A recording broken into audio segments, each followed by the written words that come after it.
And what we're going to do is hopefully an entertaining, informative, and scientific analysis of a spectral cube using bits of everything that you've learned so far today. What I'm going to talk to you about today is, let's say you have a spectral cube. You have observations from an IFU, like JWST's MIRI instrument produces, which you might get from observations like those of Stephan's quintet, which produced this really beautiful image. If you haven't seen the press release, it's worth taking a look. There are these beautiful galaxies that are nearby and very beautifully resolved in many different band passes, and you can zoom in and see what the data looks like. This is a near chem and MIRI composite image. And what we're going to do is we're going to take the spectral cube that MIRI took of the central region of this particular galaxy, and we're going to study it. And we are going to do that by using a notebook, just like everyone else has so far in this tutorial. And we're going to first run this first cell, which is going to import the packages that we need in order to get off the ground, including the newcomer to this particular tutorial, which is Cubeviz, allows us to visualize spectral cubes. We're going to load the public data set, which is available on MAST, and we're going to use, again, Sidecar as we've used before, to pop out a viewer on the right-hand side. And this viewer is going to show us several different perspectives of our data set. In the top left, we have the flux viewer, which shows you a slice through the spectral cube, spatially resolved at one wavelength.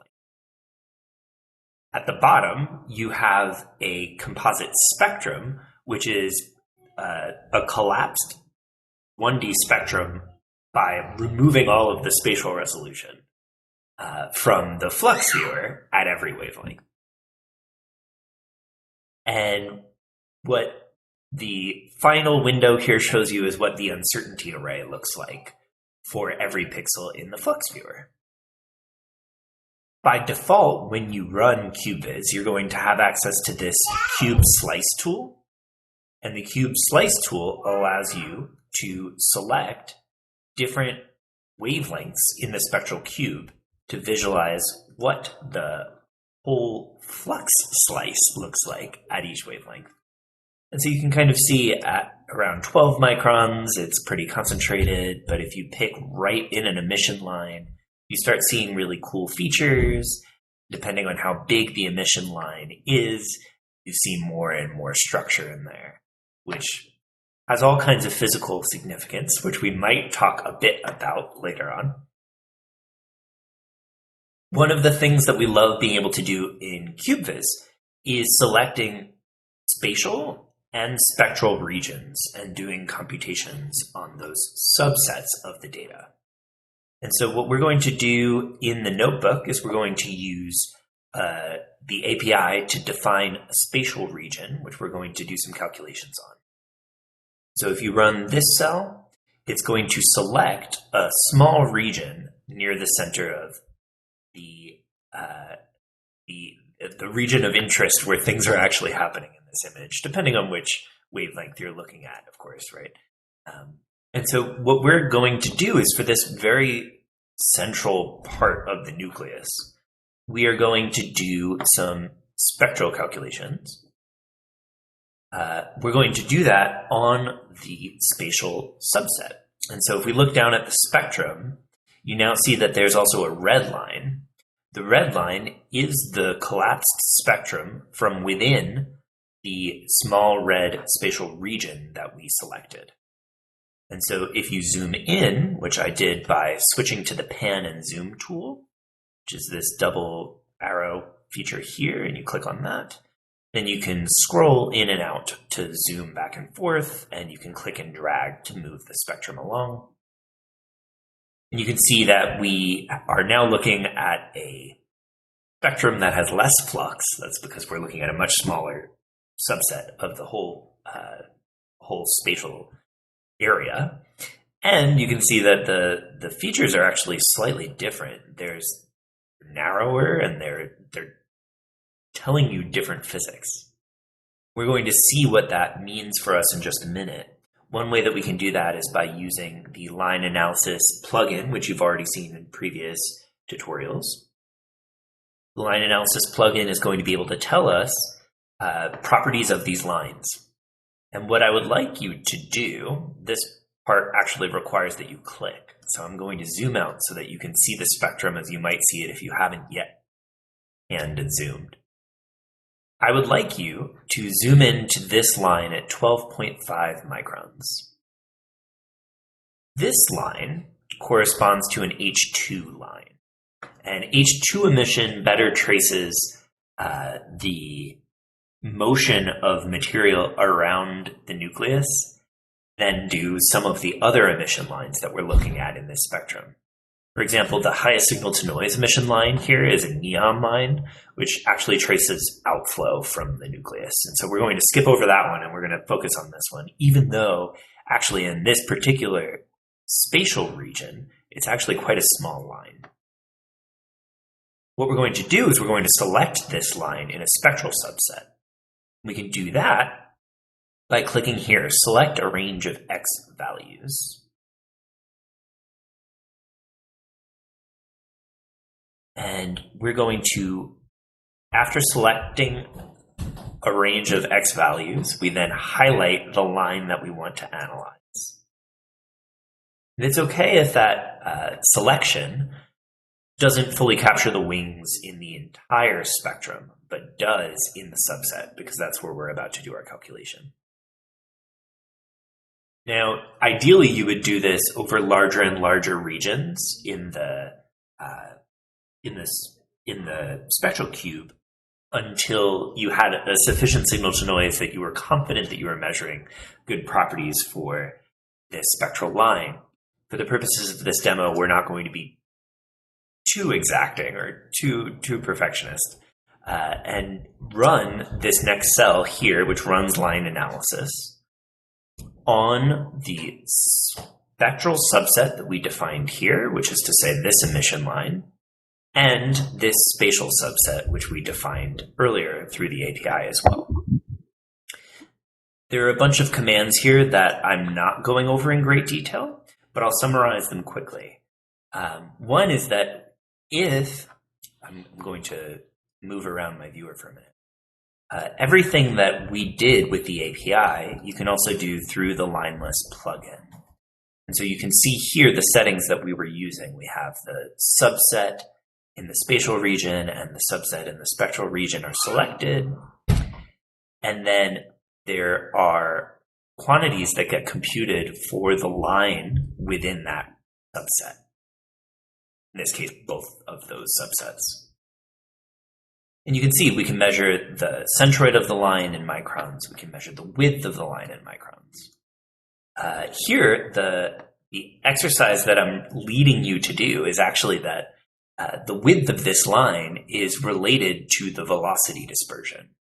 And so you might know from your galactic coursework that the dispersion in velocity tells you something about the rotation that's happening in the nucleus. And that is correlated strongly with the mass of the central object. And in this case, the supermassive black hole at the center of this object. So what I've had you do in this tutorial is run the line analysis toolkit on the H2 line, the H2 emission line from this particular object, so that we can measure its velocity dispersion. And you can see from the output, we got 131 kilometers per second. That velocity dispersion doesn't mean much without context, but I will say that this has been measured more carefully in a different context and comes out with something quite similar to what we just measured. So isn't that really neat? In Cubeviz, you can get the same answer. And then if you dig through the references, you can figure out what the M sigma relation looks like for this object, which gives you the mass of the black hole given the velocity dispersion.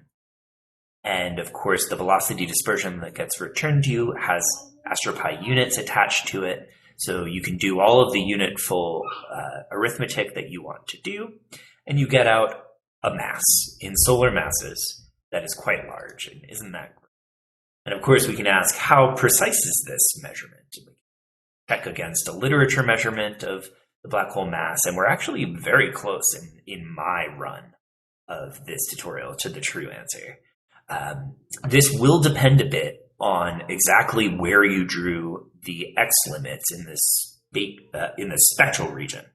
If you drew a wider or narrower spectral region, you could get a different line width, which we are interpreting as velocity dispersion, which would give you a different mass. And so the result you see on your screen might be slightly different from mine. It may also be very different from mine, depending on if you selected a different line entirely too. And now for fun, if this wasn't fun already, the next thing we're going to do is we're going to measure in the central region, what is the rotational velocity of this galaxy? We're going to do that by selecting two spatial subsets on opposite sides of the nucleus. We're going to measure the centroid of the H2 line, and we'll see that at one spatial region, you're seeing mostly blue shifted lines. At the other, you're seeing mostly red shifted lines. And you can use the difference in redshift and blue shift to estimate the rotational velocity, which is proportional to the mass interior to those two regions. So let's try that. If you run this next cell, we can define two new spatial regions, which get added to your Cubeviz. And then the next cell is going to run a similar set of commands as before. Before I run it, I want to show you exactly what we're measuring. So I'm going to go back to the pan and zoom tool. I'm going to zoom in down here. Alternatively, you could also use this zoom tool, which allows you to draw a rectangle, which might be useful in this scenario. And what I want you to see, it's actually quite difficult to see, if you right-click on the pan and zoom tool, you can also scrunch the x-axis a little bit, which might actually make this visualization a little bit better. So that's what I'm going to do here. You can see that one line has a centroid that is slightly blue shifted, and the other one spatial region is slightly blue shifted and one spatial region is slightly red shifted. If we measure where the centroids are in each of these lines, which is what we're going to do by running this cell, you can see that they differ by a very, very small length in microns. We're going to use that difference in wavelength to estimate the bulk rotation. And if we know the distance between those two spatial regions, we can measure the mass enclosed. So I'm not going to go over all of the guts in these cells in particular, but what I want to show you is that in this cell, it's possible to figure out where the centers are of each of the spatial regions that are drawn on the cube. That allows you to compute in degrees, or here arc seconds, the separation between those two spatial regions. We know the distance to this nucleus, and so we can get the distance between those two centers of the spatial regions at that distance, given a little trigonometry. We can measure the rotational velocity by doing a little manipulation of the offset between the redshift and the blue shifted lines. And then you could go back to your Newton's laws and figure out a simple relation for setting equal the gravitational acceleration and the centripetal acceleration in order to estimate the enclosed mass. And wow, that's a lot of mass. Almost 100,000 solar masses. Sorry, 100,000. 100 million is what I'm going for. 100 million solar masses. That's a lot. If we check, that's enough to fill several of the black holes with the mass in that nucleus. Something that blows my mind as a person who studies exoplanets and stars most of the time is that Still, this isn't actually that dense. There's not that many stars per parsec here. So it's not a totally crazy number. Now, for fun, I wanted to show you, it's hard to estimate based on this Cubeviz view how close to the nucleus we're looking, right? Because this is in units of pixels, right? And there are, it's hard because I'm zoomed in quite far, but if you look in this part of the screen, there are coordinates there, but it's kind of hard to imagine how big is this on the galaxy. So what I'm going to do is I'm going to close Cubeviz.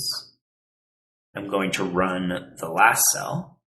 The last cell is going to download a NearCam image and display it with Imviz. And it's going to import the spatial regions that we've been working with on this nucleus. And so here I've zoomed in. Here are those two regions that we measured the velocities of. And you can now see them in context in the galaxy that we are studying. So I hope that was a fun tour, a way to look back on all the things you've learned and see how they come together in Cubeviz and JDAviz in general.